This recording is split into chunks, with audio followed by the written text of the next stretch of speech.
Our first blocking story is the case of the repeat blocker. When I started out as a SQL Server database administrator, I was interested in performance from the start.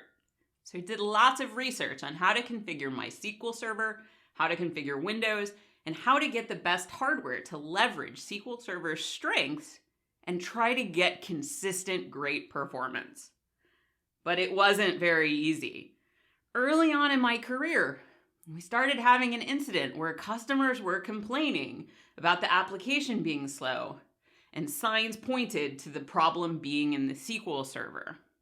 The SQL Server, people thought, was freezing up. When I looked at my performance counters that I was collecting, at the times when the SQL Server, quote, froze up, the CPU usage looked normal. My disk latency counters looked normal too, so I couldn't just, blame the SAN team. Sort of the cycle of life.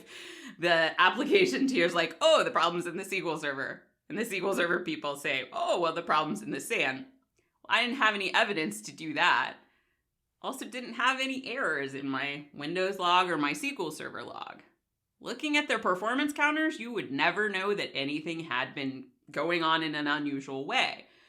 But the problem kept happening. And what would happen was like this.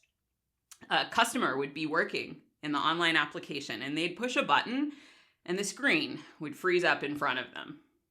They had to get their work done, so they would start a ticket with our help desk. The help desk would look at the environment. They wouldn't see anything unusual on the application servers.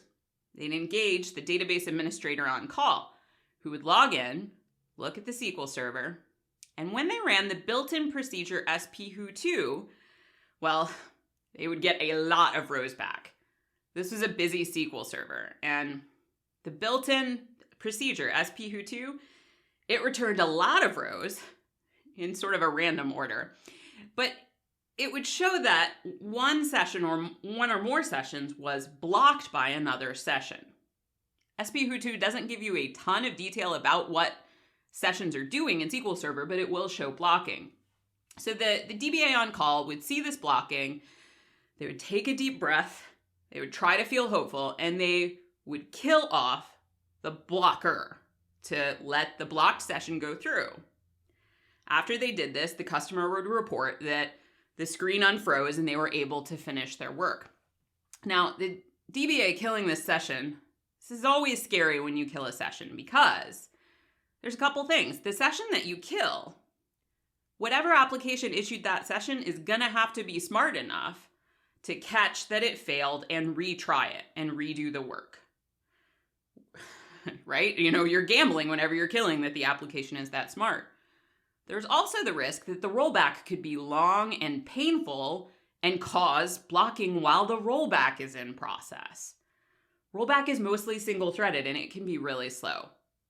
In these cases, we were lucky because this particular blocker, who kept coming back, it hadn't done a lot of work and its rollback was fast. So at least we were lucky in that sense, but the problem kept happening. We couldn't find what had changed recently. Was it this particular blocker application that had changed? What was the issue? We didn't even know at first who was it really who was doing the blocking. So we need more information. We need to figure out what type of lock weights do we have, what queries are involved in this blocking, and we also need to be more proactive because using our customers as our monitoring system doesn't make the customers that happy. There are lots of free tools in SQL Server that will help us accomplish this. So let's dive into Management Studio and take a look at how you can do all of these things to get alerted and find out tons of information about blocking.